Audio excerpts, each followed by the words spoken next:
अब तक दिखाए गए मॉन्स्टरवर्स का सबसे डेडलीस्ट विलन है किंग गिडोरा, क्योंकि उसने गॉडजिला को ऑलमोस्ट डिफीट कर दिया था और गॉडजिला को उसे हराने में भी थोड़ा बहुत टाइम लग गया। मतलब एक परफेक्ट कंपटीटर, राइट। लेकिन इस फिल्म में गिडोरा का मोटिव क्या था? उन मॉन्स्टर्स को बस विंटर स्लीप से जगाना। अगर गौर से देखा जाए तो फिर हाँ, बस इतना ही था। और जो डिस्ट्रक्शन वो मॉन्स्टर्स कर रहे थे वो सब वो गिडोरा के कहने पर नहीं कर रहे थे, वो अपने मर्जी से कर रहे थे। मतलब आप खुद सोचो, जब वो मॉन्स्टर्स आइस एज के टाइम पर विंटर स्लीप में जाते हैं तब अर्थ का सिनेरियो कैसा था। मतलब उस टाइम पे अर्थ पे ना ही ह्यूमंस थे और ना ही इतना डेवलप्ड इंफ्रास्ट्रक्चर। तो ऐसे टाइम पे वो बस पहचानते थे अपने जैसे मॉन्स्टर्स और बस मदर नेचर। अभी अगर ऐसे टाइम पे किसी का आंख बंद होता है और वो खुलता है आज के डेट में, तो फिर कोई भी पागल हो जाएगा। और इसी रीजन से गिडोरा के कॉल का कॉन्ग ने कोई भी रिएक्शन नहीं दिया, क्योंकि वो पहले से ही जगा हुआ है और वो जिधर पे रहता है उधर का हर एक चेंज उसने अपने आंखों से देखा है। तो अभी क्वेश्चन आ सकता है कि मैं बकवास क्यों कर रहा हूँ, और इसका रीजन है फिर से गिडोरा का मोटिव। मतलब वो इन मॉन्स्टर्स को क्यों जगाता है? क्या वो ये चाहता है कि इन मॉन्स्टर्स का अर्थ पर फुल डोमिनेशन हो? तो फिर हाँ, ये सच है। लेकिन क्या वो सच में इन मॉन्स्टर्स का किंग बनना चाहता था? मतलब रोडन के अलावा उसके सामने कोई भी मॉन्स्टर झुकता नहीं है, और वो सारे के सारे मॉन्स्टर्स गॉडजिला और गिडोरा के फाइनल बैटल के टाइम पर उधर पर रहने के बाद भी गिडोरा को हेल्प करने के लिए कोई भी गॉडजिला के सामने नहीं आता। अभी अगर थोड़े टाइम के लिए गॉडजिला को साइड में रखा जाए तो मेरे ख्याल से इस एंटायर स्टोरी लाइन में गिडोरा का पार्ट बस एक बीकन के जैसा था, जो बस आता है, कुछ मॉन्स्टर्स को जगाता है और फिर चला जाता है। लेकिन इस मास्टर प्लान को डिस्ट्रॉय करने आता है गॉडजिला। मतलब अगर गौर से देखा जाए तो फिर हर बैटल में गॉडजिला जाता है गिडोरा से लड़ने। मतलब कभी भी गिडोरा पहले शुरू नहीं करता। तो इन सब का रीजन क्या है? क्या गिडोरा एक दूसरे मॉन्स्टर के कहने पर या फिर एक दूसरे मॉन्स्टर के लिए एक मॉन्स्टर के आर्मी को जगाता है ताकि एक रियल किंग आकर अर्थ के क्राउन को संभाल सके?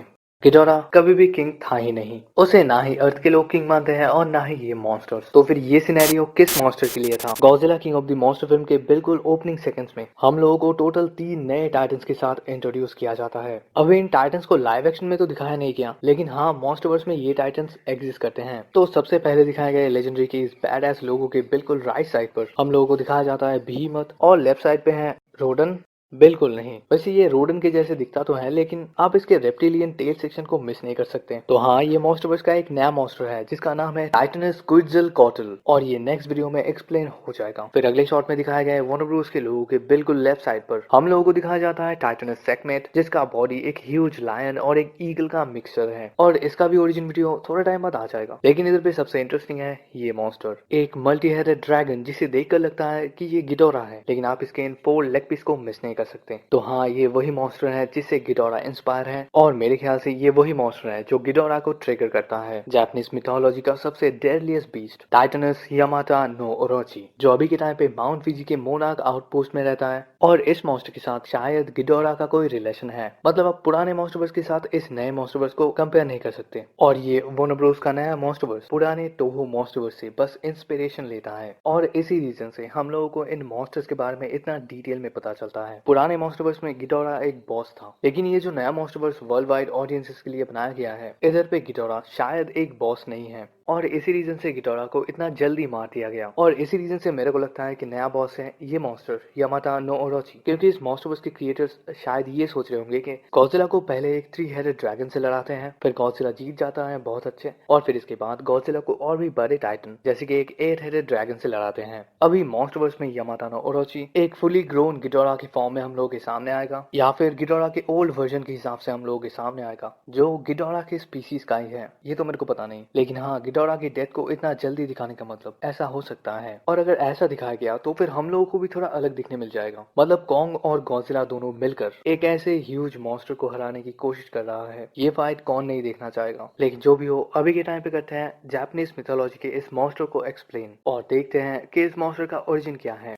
जापान के 2 स्क्रिप्चर या फिर धर्म ग्रंथ कोजिकी और निहोंगी में यामाटा नो ओरोची को मेंशन किया गया है। एक में है उसे क्यों बनाया जाता है, और दूसरे में है वो किस तरीके से मरता है। ये स्टोरी स्टार्ट होता है जापान के गॉड किंगडम से, जब सारे के सारे गॉड्स डेमी गॉड्स को कम पावरफुल होने की वजह से गॉड किंगडम से निकाल देते हैं। तभी गॉड्स और डेमी गॉड्स के बीच में शुरू होता है एक वॉर। अब इस वॉर के बिल्कुल स्टार्टिंग में गॉड्स को लगता था कि वो इस वॉर को जीत जाएंगे, क्योंकि वो ऑब्वियसली डेमी गॉड से बहुत ही ज्यादा पावरफुल है। लेकिन इस वॉर में डेमी गॉड्स का एडवांटेज कभी भी उनका पावर पावर्स नहीं था, असल में वो नंबर्स में बहुत ही ज्यादा थे। अभी जब गॉड्स ये रियलाइज करते हैं कि वो इस वॉर को हार रहे हैं, तभी गॉड ऑफ मेटल कानायामा हिको खुद को सैक्रिफाइस करके वो एक सॉलिड मेटल स्ट्रक्चर में ट्रांसफॉर्म होते हैं। फिर इसके बाद सारे के सारे गॉड्स उस मेटल को अपने यूज में लेते हैं, जिनसे बनते हैं बहुत ही पावरफुल वेपन्स, और आखिरकार गॉड्स इस वॉर को जीत कर अपने किंगडम को बचा लेते हैं। लेकिन डेमी गॉड्स गॉड किंगडम से पूरी तरीके से निकाले जाते हैं। अभी ये स्टोरी तो बहुत बड़ा है, लेकिन मैंने इसे शॉर्ट में समझा दिया क्योंकि मेरे को सिर्फ इस मॉन्स्टर के ऊपर फोकस करना है। अभी इस वॉर के बाद उन डेमीगॉड्स का नाम पड़ता है मजुकू, हिंदू माइथोलॉजी में जिन्हें कहा जाता है असुरा। वैसे जापान के मैक्सिमम गॉड्स और गॉडेस हिंदू मिथोलॉजी से ही इंस्पायर हैं, लेकिन जो भी हो, इस वॉर को जीतने के बाद गॉड्स उन वेपन्स को अपने पावर से मेल्ट कर देते हैं, मतलब वो उन्हें डिस्ट्रॉय कर देते हैं, और फिर से उस मेटल को मिलता है एक सॉलिड शेप। फिर इसके बाद वो उस मेटल को गहरे जंगल के अंदर कहीं छुपा देते हैं।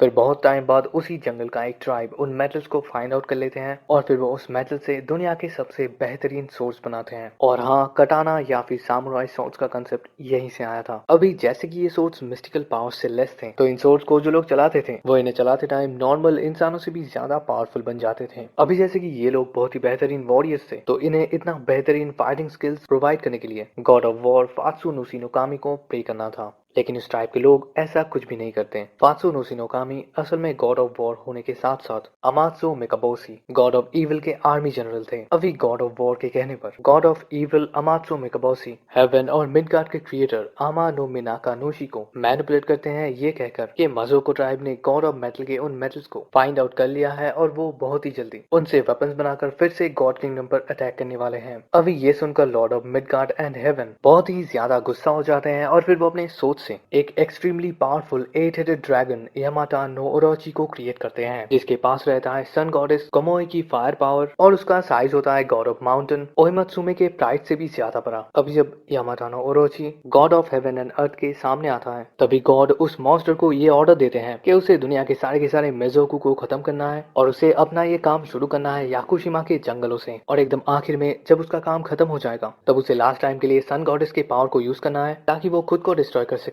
और ये काम उसे करना है गॉड ऑफ माउंटेन के सामने। अभी ऐसा ऑर्डर इसी रीजन से था ताकि वो मॉन्स्टर खुद को गॉड से भी बड़ा ना समझे, मतलब उसे उसी गॉड के पावर से डिस्ट्रॉय होना है जिससे उसने सारे के सारे मेजोको को खत्म किया है, और उस मॉन्स्टर को उसी गॉड के सामने डिस्ट्रॉय होना है जिसका साइज उस गॉड के प्राइड से भी ज्यादा बड़ा है। वैसे माउंटेन गॉड का प्राइड है उनका क्रिएशन, सारे के सारे ह्यूज माउंटेन्स जिन पर सिर्फ उनका राज है। लेकिन जो भी हो, ओरोची अभी रात के टाइम पे याकुशिमा के जंगलों में पहुंचता है, जब वो ह्यूमन वॉरियर्स लड़ने की हालत में बिल्कुल नहीं होते। तभी ओरोची उन पर अटैक करता है और वो उधर पे रह रहे सबको खत्म करने लगता है। और ऐसे टाइम पे उसके सामने आता है एक बच्चा जो फियरलेस होकर उस मिस्टिकल मेटल से बने हुए सोर्ड से उसके टेल सेक्शन पर अटैक करता है, लेकिन वो सोर्ड उसके टेल में फंस जाता है और वो उस बच्चे को मार डालता है। अभी ऐसे टाइम पे जब ये स्टैब्लिश हो जाता है कि यामाटा नो ओरोची ये मॉन्स्टर टेरर का दूसरा नाम है, तभी उधर पे रह रहे एक बूढ़ा आदमी उसे कर्स करता है, ये कहकर कि उसने जिस तरीके से इन पर अटैक किया है पीछे से, वैसे ही उसे भी मरना है, और उसे कोई ग्रेट वॉरियर नहीं, उसे मारेगा एक ट्रिकस्टर, मतलब वो मरेगा धोखे से। फिर कुछ ही टाइम बाद जब ओरोची दुनिया से एक लार्ज नंबर ऑफ मजोकू या फिर डेमिगॉड्स को मार डालता है, तब उसे ये रियलाइजेशन होता है कि अगर वो अपने मिशन को कंप्लीट करता है तो फिर उसे एकदम आखिर में खुद को ही मारना पड़ेगा। तो इसी रीजन से वो हर साल सिर्फ एक मजोकू को मारना शुरू करता है, और बाकी टाइम वो एक ऐसे मिस्टिकल माउंटेन के ऊपर रहता है जहाँ पे खाना और शराब के लिए उसे कहीं पे जाना नहीं पड़ता, और इस माउंटेन को हम लोग आज के टाइम पे माउंट फीजी के नाम से जानते हैं।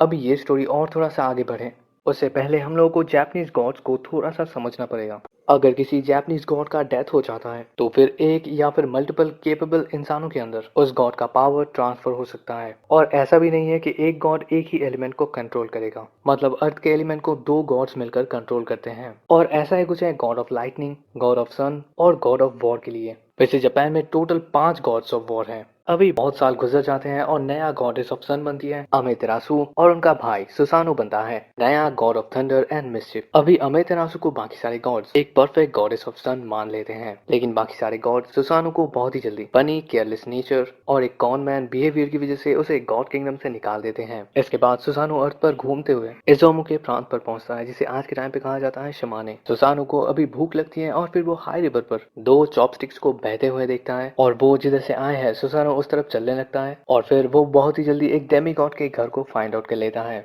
सुसानु अभी उस घर के अंदर जाता है और उधर पे उसे मिलता है एक ओल्ड कपल और एक यंग लड़की जिसका नाम होता है कुशिनादा हिमे, जो उस टाइम पे रो रहे होते हैं। अभी सुसानो उनसे रीजन पूछता है और इसके आंसर में वो कपल सुसानो से कहता है कि वो असल में डेमी गॉड्स हैं और उनकी ये बच्ची दुनिया की सबसे डेडलीस्ट ड्रैगन यामाटा नो ओरोची का शिकार है। एक 8 हेडेड ड्रैगन जिसका कोई भी वीकनेस नहीं है, और वो ड्रैगन जिसने इस लड़की के 7 सिस्टर्स को हंट किया है वो इसके लिए आज ही आने वाला है। सुसानो उन लोगों के साथ थोड़ा टाइम स्पेंड करता है और उसे बहुत ही जल्दी ये रियलाइज होता है कि अगर वो इस लड़की को बचा लेता है तो शायद गॉड्स उसे फिर से अपने किंगडम में अलाउ करेंगे। तो सुसानो उन लोगों को अपना प्रॉपर इंट्रो देते हैं और फिर वो उस मॉन्स्टर को डिफीट करने के लिए एक प्लान बनाता है। वो 8 हार्ड लिकर के बैरल्स को 8 गड्ढे बनाकर उनके अंदर रखता है। फिर वो उस लड़की को एक कॉम्ब या फिर कंघी में ट्रांसफर करता है और फिर वो उसे अपने बालों में लगाकर उस मॉन्स्टर के आने का वेट करता रहता है। फिर कुछ टाइम के बाद ओरोची उधर पे अपीयर होता है और फिर कुछ टाइम तक उन तीनों लोगों को ढूंढने के बाद ओरोची शराब के उन बैरल्स की तरफ जाता है और फिर वो उन्हें पीकर उधर पे ही लुढ़क जाता है। फिर इसके बाद सुसानो सामने आता है और वो ओरोची के हर एक हेड्स और टेल्स को काटने लगता है, लेकिन इससे कोई फायदा नहीं होता क्योंकि ओरोची खुद को रीजनरेट कर सकता था। अभी सुसानो को ये चीज पता चलने के बाद भी वो रुकता नहीं है और वो जब ओरोची के टेल्स को काट रहा होता है तभी उसका सोर्ड एक हार्ड मेटल को हिट करता है और वो टूट जाता है। सुसानो अभी अपने टूटे हुए सोर्ड से ओरोची के फ्लेश को थोड़ा सा साइड करता है, तभी उसे मिलता है गॉड ऑफ मेटल का वो सोर्ड। अभी सुसानो उस सोर्ड को अपने यूज में लेता है और फाइनली वो ओरोची को खत्म करता है। इसके बाद जब सुसानो उस सोर्ड को अपने हाथ में लेकर ये सोचता है कि वो इसकी मदद से दुनिया का नया गॉड किंग बन सकता है, तभी सुसानो और वो लड़की कुशिनादा हिमे के बीच एक immortal but aimless God versus एक मॉर्टल ह्यूमन लाइफ से रिलेटेड थोड़ा बहुत डिबेट होता है और एज यूजुअल वो लड़की जीत जाती है। फिर इसके बाद सुसानो गॉड किंगडम पहुंचता है